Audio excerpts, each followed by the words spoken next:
পারি না আমাদের বান্দাও জান্নাতকে ভয় করে কবরকে ভয় করে আখিরাতকে ভয় করে আমি আল্লাহকে ভয় করে চোখের পানি ফেলছেন ফেলার পর আমার বান্দাকে মাফ করে দিয়া জাহান্নাম থেকে নামটা গাইটা ওই জান্নাতের পথে নামটা দিয়ে দিলাম বলেন সুবহানাল্লাহ দেখেন আমরা চাই আল্লাহ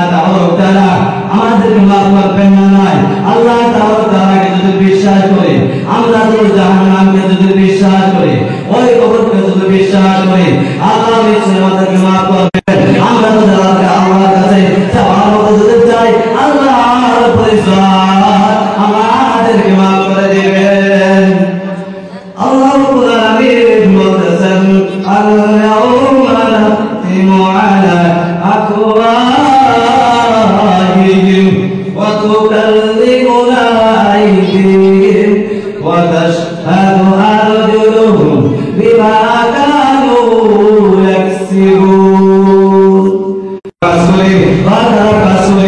আল্লাহর পরিচয়ের দরবারে সাক্ষী দিবেন আমাদের যে হাত আছে এই হাত আল্লাহ তাআলার বিধান দরবারে সাক্ষী দিবেন আমাদের বিরুদ্ধে সাক্ষ্য দিবেন আমাদের যে পাশ আমাদের পাওকে আল্লাহ তাআলার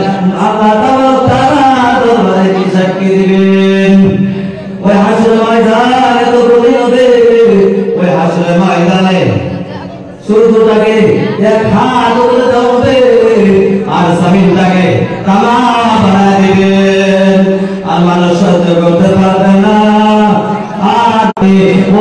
হাসরের ময়দানে আল্লাহ তাআলা ফেরেশতারা ওই জাহান্নামের মধ্যে ছিটিয়ে দিবেন তাহলে আমাদের কান্নার দরকার আছে না নাই আল্লাহ রাব্বুল আলামিন বলেন ফালইয়াদহাকু কালিলাও ওয়ালইয়াবকু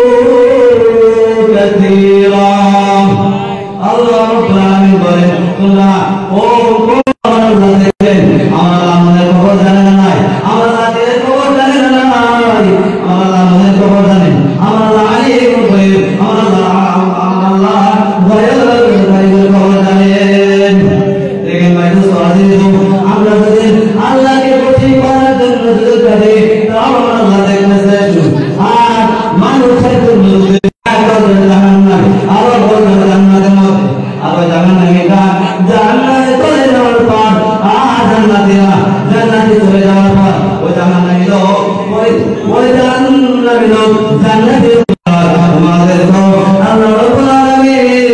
কত নিয়ামত দিয়েছেন আমাদেরকে তো পানি খাপ করে দাও না সেই পানি খাইয়া আমাদের পরিচয় বাংলা করে দেখেন ভাই দোস্ত আজিজ ওই জাহান্নামে লোকদেরকে কোনো পানি দেওয়া হবে না ওই জাহান্নামে লোকদেরকে ফুল দেওয়া হবে ওই জাহান্নামে লোকদের প্রতি নারী বলি বলো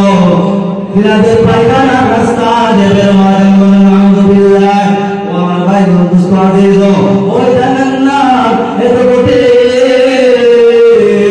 ওই জাহান্নাম থেকে বাঁচার জন্য করতে গিয়া আল্লাহকে নারাজ করে ফেলছি দেখেন ভাই দোস্ত আজিজ আমরা আজকে দুনিয়া আখিরাতকে কিভাবে বলে যায় আমরা যদি আখিরাতকে মনে রাখতাম তাহলে আজকে মসজিদ আজম ভাই আমাদের বলা থেকে আমল করার জন্য বেশি আমল করার তৌফিক দান করুন মাশাআল্লাহ এসরা হাফেজ